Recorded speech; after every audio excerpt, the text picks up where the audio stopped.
कहानी की शुरुआत होती है एक खूबसूरत लेडी जिसका नाम है एलिस। एलिस की एज है 40 साल। पिछले 8 साल से वो पेरिस की एक फैशन मैगजीन के लिए काम कर रही है। करियर में आगे बढ़ने के लिए वो पूरी तरह से डेडिकेटेड है, लेकिन उसका कड़वा स्वभाव और थोड़ा ओल्ड फैशन सोच उसके प्रमोशन के रास्ते रुकावट बन गए हैं। इस वजह से पिछले 4 साल से उससे प्रमोशन नहीं मिला। एलिस का अपना हस्बैंड से डिवोर्स हो चुका है। अब वो अपनी छोटी बेटी के साथ रहती है, लेकिन जॉब की वजह से वो अपनी बेटी को ज्यादा टाइम नहीं दे पाती। रोज सुबह ऑफिस जाने से पहले वो अपनी बेटी को अपनी बहन के घर के छोड़ के निकल जाती है। एलिस की जिंदगी बहुत अकेली है, खुद के लिए वक्त है न अपने के लिए। एक दिन कंपनी का काम से एलिस ब्राजील जाती है। काम खत्म करने के बाद जब वो प्लेन से पेरिस लौट रहती है तब उसकी मुलाकात होती है एक 20 साल के कॉलेज स्टूडेंट से, एडम। एडम ने इकोनॉमी क्लास की सीट बुक की होती है, लेकिन सीट में प्रॉब्लम हो जाती है और क्रू उससे बिजनेस क्लास में शिफ्ट कर देते हैं। उसकी सीट पड़ती है बिल्कुल एलिस के पास।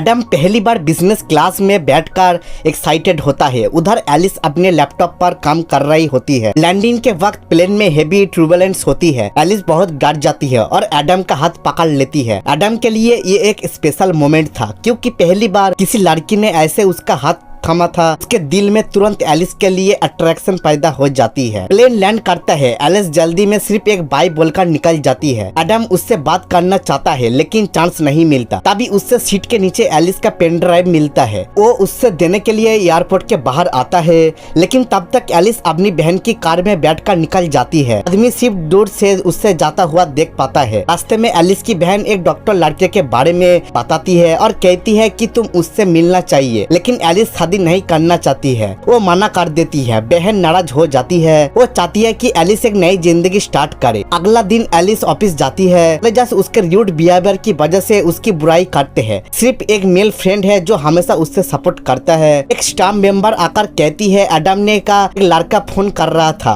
उनसे बात करना चाहता है। एलिस तुरंत कहती है मैं किसी एडम को नहीं जानती। फिर एलिस अपने बॉस के पास प्रमोशन की बात करने जाती है। बॉस कहती है तुम्हारे आर्टिकल्स आउटडेटेड लगता है, रीडर्स को उनमें इंटरेस्ट नहीं है, तुम्हें कुछ नया और एडवेंचर्स करना पड़ेगा, नहीं तो मुझे तुम्हें निकालना पड़ेगा। रात तक एलिस ऑफिस में रुक कर सोचती है कि कुछ नया कैसे लाए। अभी उससे याद आता है कि पेन ड्राइव गिर गई थी।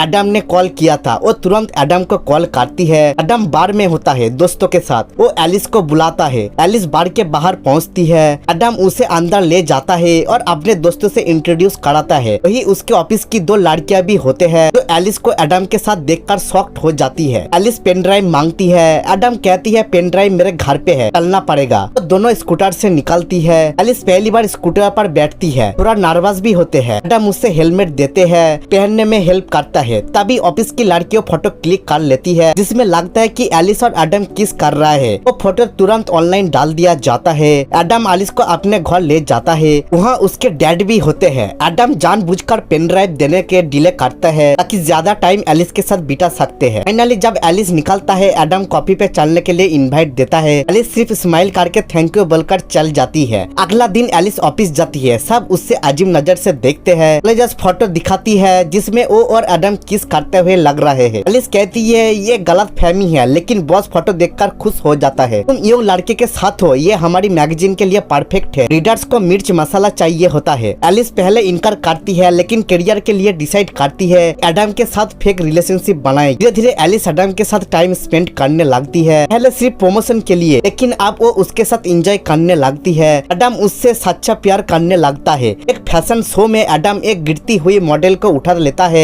सीओ इम्प्रेस्ड हो जाती है। पार्टी में एलिस और एडम डांस करता है, बहुत क्लोज भी हो जाते हैं। एक रात दोनों इंटीमेट भी हो जाते हैं। अगली सुबह एलिस गिल्टी फील करती है, लेकिन उससे रियलाइज होता है कि वो एडम के साथ सच में अटैच हो गई है। एलिस की बहन डॉक्टर से मिलने की कोशिश कराती है, लेकिन एलिस हर बार इनकार कर देती है। उसके दिल एडम के साथी है। थोड़ी दिनों बाद एडम प्रपोज करता है, मैं तुमसे शादी करना चाहता हूँ। एलिस शॉक हो जाता है। कहती है मैं तुमसे 20 साल का बड़ी हूँ, मेरी बेटी है, मेरी रेस्पॉन्सिबिलिटीज है। सोसाइटी हमारे बारे में क्या सोचेगी, हम अलग है, हम साथ नहीं हो सकते। और वो एडम से दूर जाती है। एलिस अकेली हो जाती है। एडम भी दिल तोड़ने के बाद अपने फादर से बात करता है। फादर कहता है प्यार होता है लेकिन जिंदगी रुकती नहीं। एक दिन सीईओ मैगजीन के कवर के लिए नया फेस ढूंढ रही होती है। उससे एलिस एलिस के लैपटॉप वॉलपेपर पर एडम की फोटो दिख जाती है। वो कहती है ये लड़का हमारे नया मॉडल होगा। एलिस मजबूरी में एडम को कॉल करती है। एडम इग्नोर करता है। एलिस उसका घर जाती है और कहती है तुम्हें मॉडल बनना होगा। एडम समझ जाता है कि एलिस अपने काम के लिए उसके पास आई है। तो गुस्से में कहता है मुझसे दोबारा मत मिलना। तो शूट के दिन एडम फिर भी आ जाता है, लेकिन उससे शूटिंग में प्रॉब्लम होती है। वो अनकंफर्टेबल फील करता है। तभी एलिस का फ्रेंड एडम को बताता है मैंने ही एलिस को कहा था कि वो फेक रिलेशनशिप बनाए ताकि उससे प्रमोशन मिले।